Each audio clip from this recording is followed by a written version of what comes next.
Who's going? I see a hand over there, in the back, gentleman, and then I'll come to you. Again, identify yourself, please. Yes. Mr. Lee, I'm Ang Sin Hock, and I'm a Singaporean. Raffles was the founder of British Singapore. Why don't you leave the questions to the Indians to whom I'm speaking today and not speak about Singapore? Yeah, maybe we'll give the Indian delegates a chance first, if you don't mind. You can ask these questions when I'm addressing the Singapore audience. Thank you, Mr. Ang. I saw a hand in front of you. Was that from, was there another hand there in front? Yes, please. Professor Srinivasan from Yale and the Lee Kuan Yew School, yes. Sir, you made a very important point that with using the analogy of an aircraft carrier of making a U-turn. That is the apt analogy. But that raises another question in my mind. Instead of attempting to change India as a whole, issue-based cooperation between India and Pakistan or India and Bangladesh. There are a number of issues. For example, energy is one example. I can go on. But do you think there are greater prospects of bringing ultimately a change through incremental steps of like energy cooperation, which will have an immediate payoff, near-term payoff, and the long-term maybe reconciliation? I would really like to believe that,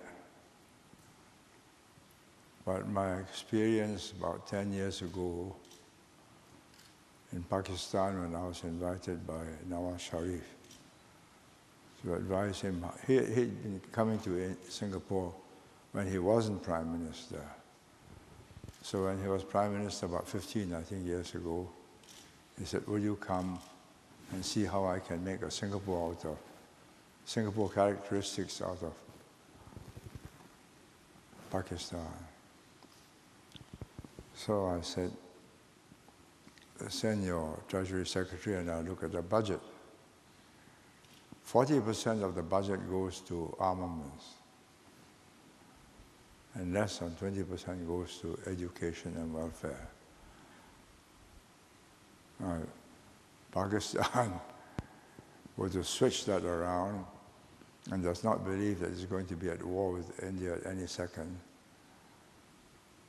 then it will begin to develop its own population, educated, well-trained, able to fill up the jobs which a modern industrial economy would require.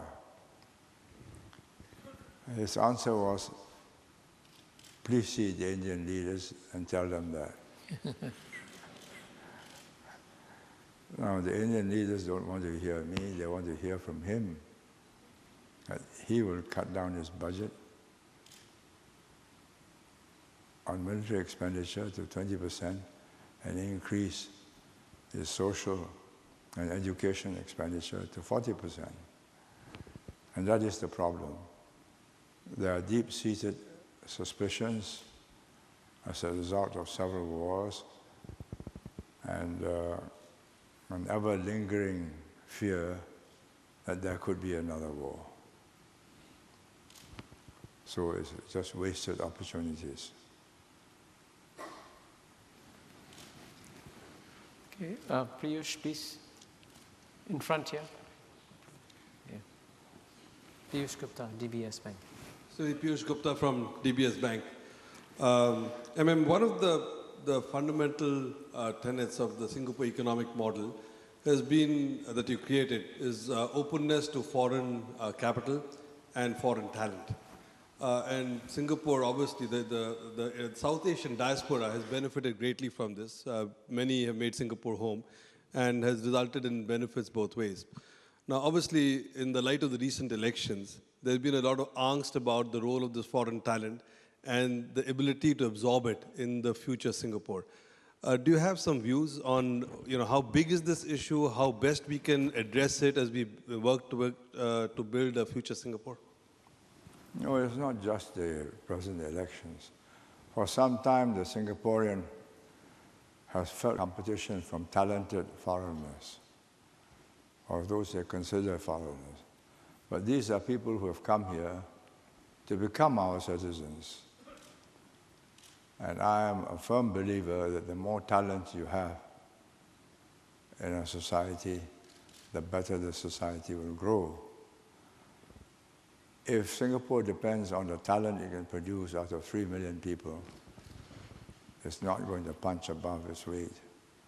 It's because you've been drawing talent from across the globe, South Asia, Northeast Asia, China, India, and beyond, that we have a vibrant economy which is way beyond what 3 million Singaporeans would be. 3 million Singaporeans with the talent that they produce can do. You know as well as I do that if you have one talented individual in 10,000, and you can add to every 10 of your talent another talented person, you have made a difference to your economy and your future growth. So you've got to accept the discomfort which the local citizens feel, that they are competing unequally for jobs. Cannot be helped. But without them, the jobs may not be there to begin with. So we welcome talent and will continue to welcome talent. I think we all agree with you, Mr. Lee, but how do you handle the political problem that's developing in the area? No, you just have to assuage it. What is the choice? Slow growth with no input of talent, or faster growth with input of talent, and the feel that some of these top jobs are going to the foreigners. You may get no jobs at all if there were no growth. Okay, I see a young man over there. Yeah. Mr. Lee, I'm Devjot Koshal from India's Business Standard. In the last series of interviews in the book that came out earlier this year, you said that a part of Singapore's future will depend on balancing between the growth of India and China. But I want to ask you, how important do you think Singapore will be for the Indian story? What role can the city-state play as the subcontinent grows? Thank you. Well, we are a very small island compared to a vast subcontinent. So I do not envisage any role that we can play that can make a difference to India's future or to ours. What we can do is to use India's dynamism and ride on it. But we can't infuse our dynamism into India. It's too big for us. And as for bringing India and China together, I think there are two big subcontinents with deep historical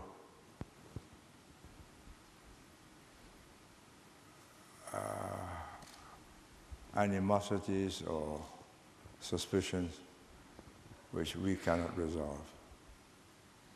Whether it's Andhra Pradesh, whether it is the northwest frontier, who belongs, which territory belongs to whom, those are things which they themselves have not been able to resolve for many, many years. And it therefore reflects an underlying suspicion of each other, which does not bode well for either side. I don't see what difference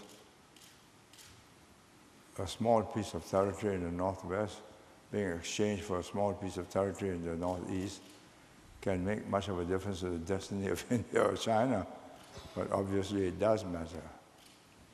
Pride, national sense of ownership, and so on. Okay, Girija Pandey, and then I see a lady. I'm going to ask a lady a question after that.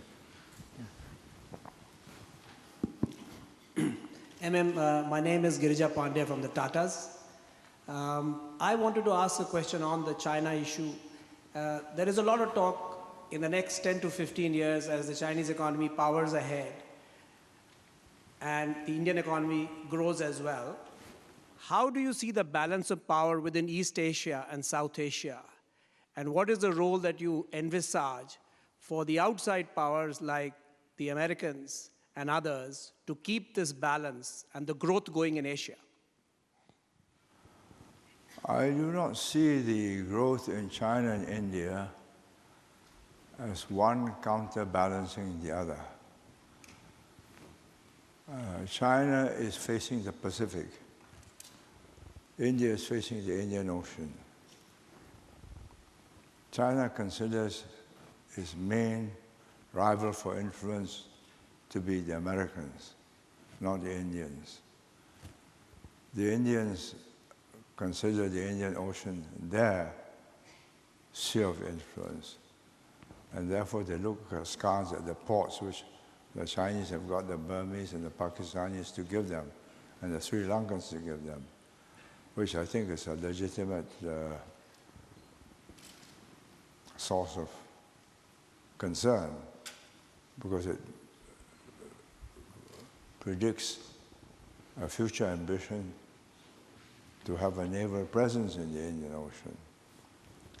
But I do not see the two countries as principally adversaries of each other.